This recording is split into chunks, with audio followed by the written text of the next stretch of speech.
Shalom, selamat malam Bapak Ibu Saudara yang dikasihi Tuhan. Kembali kita dipertemukan dalam sapaan malam kita pada malam hari ini. Sebelum kita membaca dan merenungkan firman Tuhan, mari kita bersatu di dalam doa. Bapa di dalam surga, kami datang ke hadirat-Mu yang kudus, mengucap syukur untuk setiap penyertaan Tuhan di dalam kehidupan kami. Kami mengucap syukur Tuhan ketika Tuhan boleh menuntun kami dalam setiap aktivitas kami dari pagi hingga malam hari ini. Dan pada kesempatan ini Tuhan kembali mengetuk pintu hati kami untuk kami boleh datang ke hadirat Tuhan untuk membaca dan merenungkan firman Tuhan. Untuk itu Tuhan, sebelum kami membaca dan merenungkan firman Tuhan, kami memohon curahkan Roh Kudus-Mu ke dalam hati dan pikiran kami, agar firman Tuhan yang kami baca dan kami renungkan, mampu kami lakukan di dalam kehidupan kami sehari-hari. Dan untuk hamba-Mu yang akan memberitakan firman Tuhan, curahkan Roh Kudus-Mu ke dalam hati dan pikiran hamba-Mu ini, agar setiap perkataan yang boleh keluar dari mulut hamba-Mu ini, Tuhan boleh berkehendak atasnya. Berfirmanlah ya Tuhan, karena kami umat-Mu siap untuk mendengarkan. Amin. Bapak Ibu Saudara yang dikasihi Tuhan, pembacaan Alkitab kita pada malam hari ini tertulis dari 2 Petrus pasalnya yang ketiga, ayatnya yang ke-9. 2 Petrus pasalnya yang ketiga, ayatnya yang ke-9 yang menyatakan, Tuhan tidak lalai menepati janjinya, sekalipun ada orang yang menganggapnya sebagai kelalaian, tetapi Ia sabar terhadap kamu, karena Ia menghendaki supaya jangan ada yang binasa, melainkan supaya semua orang berbalik dan bertobat. Demikian pembacaan Alkitab kita. Shalom. Selamat malam Bapak Ibu Saudara yang dikasihi Tuhan. Puji syukur malam hari ini Tuhan masih izinkan kita untuk kita bertemu secara virtual melalui media YouTube malam hari ini. Bagaimana kabarnya Bapak Ibu Saudara yang dikasihi Tuhan? Saya harap kita semua ada dalam keadaan yang baik, dalam keadaan yang sehat, dan tentunya kita terus bersyukur untuk kasih penyertaan Tuhan. Jemaat yang dikasihi Tuhan, malam hari ini saya membaca sebuah buku dari Stephen Covey yang berjudul The 7 Habits of Highly Successful People. Dia berkisah tentang sebuah perusahaan perangkat lunak komputer yang telah mengembangkan program yang baru yang dijual selama 5 tahun kontrak oleh sebuah bank. Pimpinan bank tersebut sangat bersemangat dengan program tersebut dan anak buahnya sangat mendukung. Namun, sebulan kemudian bank itu berganti pimpinan. Pimpinan yang baru mengatakan bahwa ia ingin membatalkan kesepakatan tersebut. Pemilik perusahaan komputer itu menyadari bahwa perusahaannya sedang dalam kesulitan finansial. Ia tahu bahwa ia punya hak untuk memaksakan kontrak itu. Namun, ia juga tahu hal yang benar yang harus ia lakukan. Ia mengatakan kepada pimpinan bank, "Kita punya kontrak. Bank Anda telah menjamin produk dan pelayanan kami untuk mengubah ke program komputer yang baru ini. Namun kami mengerti bahwa Anda tidak senang dengan itu. Jadi yang akan kami lakukan adalah mengembalikan kontrak itu kepada Anda, mengembalikan deposito Anda.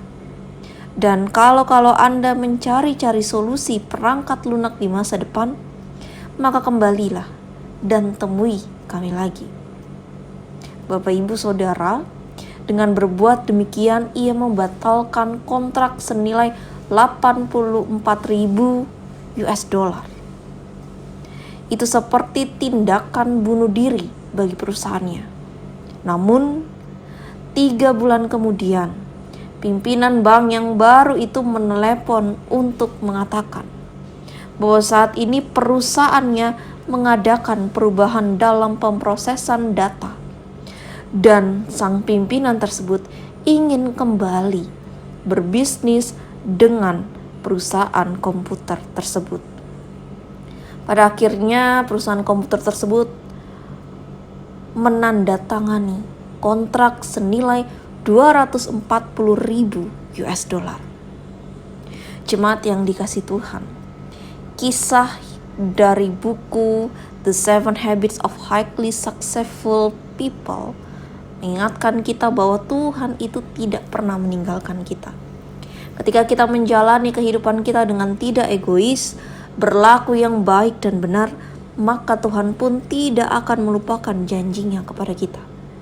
Orang lain mungkin sering kali melupakan janjinya kepada kita, tetapi tidak demikian dengan Tuhan. Tuhan selalu menepati janjinya kepada kita, tidak tergantung situasi atau hambatan-hambatan dan keterbatasan yang kita miliki. Sekali Ia berjanji, maka Ia pasti akan menepatinya. Dalam 2 Petrus ayatnya yang ke-9, penulis surat ingin kembali mengingatkan kita akan janji dan perintah dari Yesus Kristus. Pada permulaan pasal ini, sang penulis secara jelas menjelaskan bahwa kondisi mendekati hari penghakiman atau akhir zaman itu, kehidupan orang percaya akan semakin diperhadapkan dengan pengajaran-pengajaran sesat dan ejekan terhadap pengajaran Kristus yang dianggap tidak tepat. Keberadaan janji Kristus dipertanyakan kepada orang-orang yang percaya akan Kristus. Untuk itulah, penulis surat Petrus ingin meyakinkan orang percaya bahwa Kristus tidak pernah lalai akan janjinya. Bahkan dia akan berusaha bagi umatnya agar tidak ada manusia yang binasa, melainkan mereka bertobat dan berbalik kepadanya. Yesus menginginkan agar setiap manusia datang kepadanya. Untuk itulah, sebagai seorang yang percaya kepada Kristus, kita telah menerima janji keselamatannya. Maka, mari berdirilah teguh di atas janji Tuhan. Jangan bimbang, jangan meragukan janji Tuhan. Sekalipun saat ini mungkin keadaan kita sedang dalam tantangan dan persoalan yang besar, tapi tetaplah pegang janjinya dan percayalah bahwa Tuhan yang berjanji kepada kita jauh lebih besar kuasanya daripada semua tantangan yang saat ini sedang kita hadapi.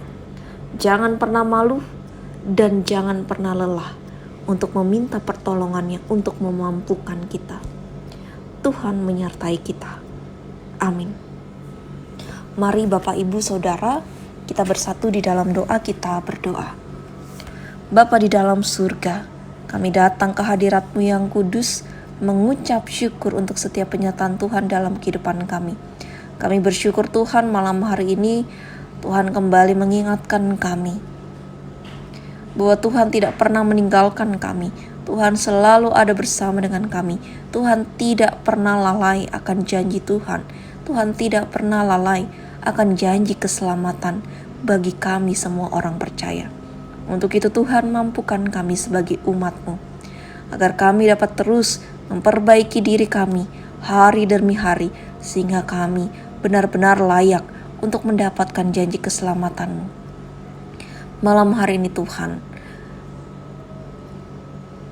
di tengah keterbatasan yang saat ini kami hadapi, kami mau menyatukan hati kami untuk kembali menopang saudara, keluarga yang saat ini ada dalam pergumulan.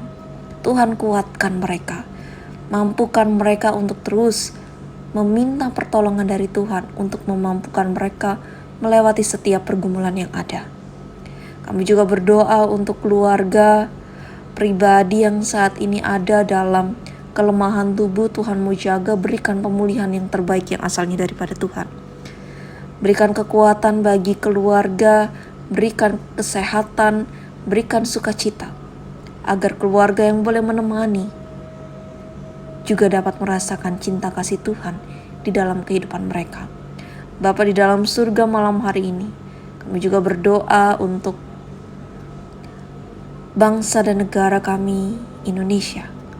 Kami berdoa untuk pemimpin kami, baik tingkat pusat maupun tingkat daerah. Tuhan berikan hikmat kebijaksanaan bagi mereka, agar dalam menjalankan tugas dan tanggung jawab, setiap keputusan yang boleh mereka ambil, Tuhan boleh berkehendak atasnya. Kami juga berdoa untuk tim medis, dokter, suster, aparat negara, relawan yang boleh sama-sama memberikan diri mereka untuk sama-sama menyembuhkan pasien COVID-19. Bapa di dalam surga, jaga pelihara mereka. Berikan kekuatan, berikan kesehatan, agar dalam menjalankan tugas dan tanggung jawabnya, mereka dapat melakukan itu semua dengan baik. Malam hari ini juga Bapa, kami mau menyerahkan istirahat malam kami ini ke dalam tangan kasih Tuhan. Mampukan kami Bapa, agar kami dapat menikmati istirahat malam kami ini, dan esok hari kami boleh bangun dengan keadaan tubuh yang sehat, tubuh yang bugar, agar kami dapat melanjutkan kegiatan kami di esok hari. Bapa di dalam surga, kami serahkan kehidupan kami ini ke dalam tangan kasih Tuhan. Kami mohon ampun Tuhan atas segala kesalahan yang telah kami perbuat.